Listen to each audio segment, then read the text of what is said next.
Lagos has a way of polishing monsters. The right haircut, the right smile, the right church, the right Instagram captions, and suddenly, a man becomes untouchable. That was Femi. If you asked anyone in Lekki Phase 1, they would tell you the same thing. Femi, good guy, soft-spoken, hard-working, very respectful. They always say respectful. They never ask respectful to who. I met him at a birthday dinner on Admiralty Way.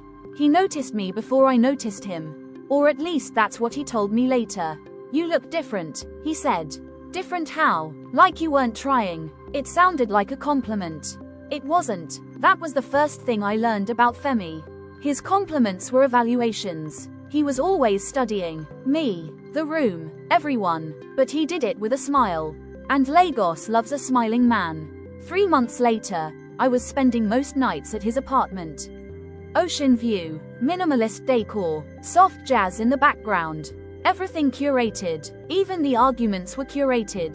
The first time his tone changed, it was small. You don't need to wear that. I laughed. He didn't. You look better simple. That was how it started.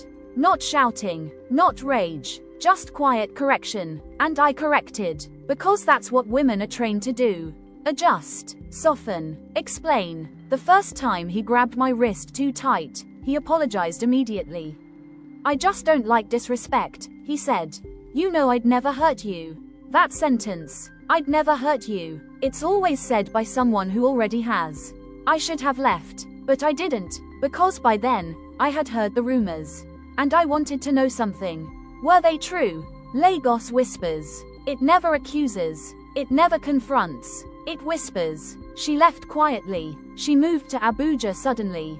She just blocked him everywhere. Every ex of Femi's disappeared softly. No police. No scandal. No confrontation. Just silence. That bothered me, so I did something different. Instead of confronting him, I started observing him. The way his jaw tightened when I disagreed. The way he tested boundaries. The way apologies came too quickly. Too rehearsed. He didn't lose control. He controlled loss. One evening, he stood in front of the door when I said I needed space.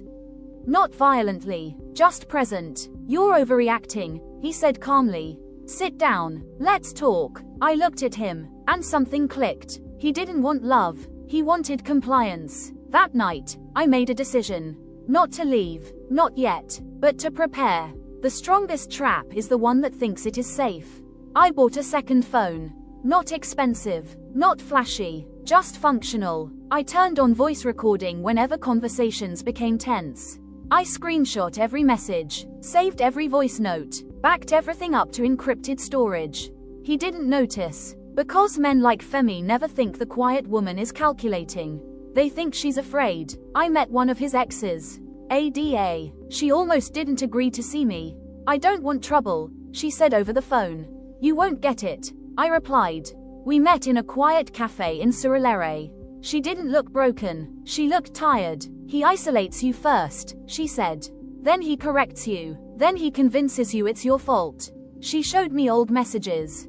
The same phrases. The same apologies. The same patterns. It wasn't random. It was systematic. I wasn't his first, but I decided I would be his last. For 6 months, I documented everything. Not emotionally, strategically. Dates, times, triggers, patterns. He liked control. He liked image. He liked admiration. So I let him believe he still had it. I smiled in public, posted photos, attended church. Behind the scenes, I connected with 3 other women.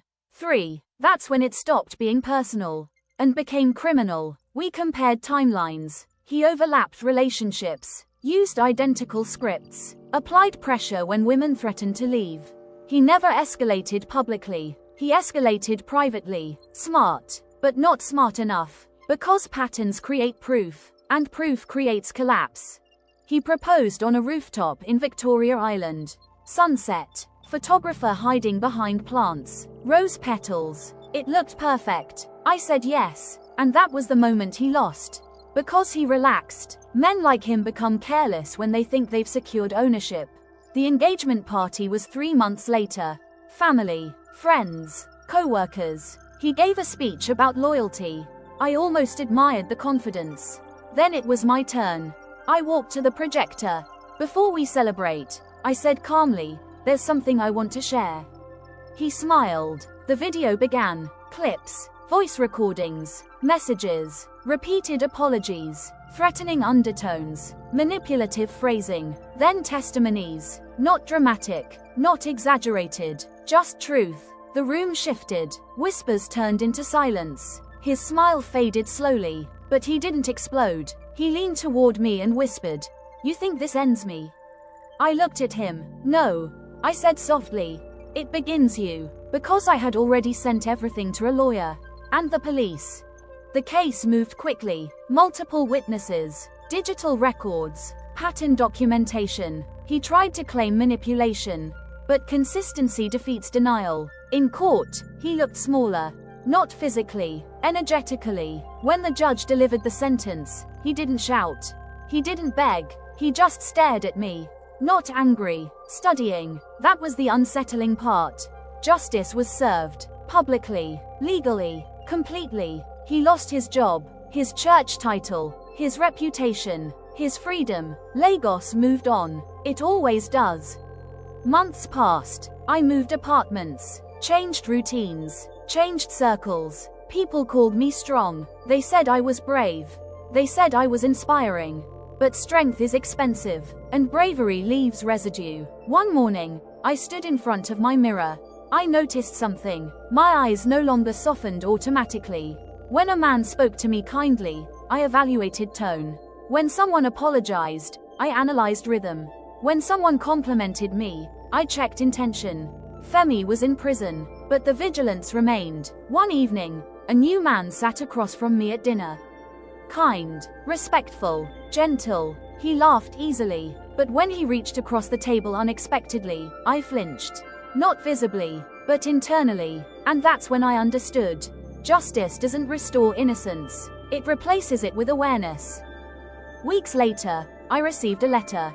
No threats, no anger, just handwriting. "You were always the most observant." I miscalculated. "That won't happen again." I stared at the sentence. It wasn't a promise. It was an admission. He was still studying, still thinking, still intact inside his mind. And for the first time, I didn't feel fear. I felt evolution. Because I wasn't the same woman he met. He built a strategist. He created a woman who documents everything. Who trusts slowly. Who watches carefully. He thought he was shaping a victim. Instead, he shaped a witness. And sometimes, that's worse. This is Tales by Fire. If you believe stories still carry fire. If you believe wisdom survives in whispers, then like, subscribe, and share, so this flame never dies.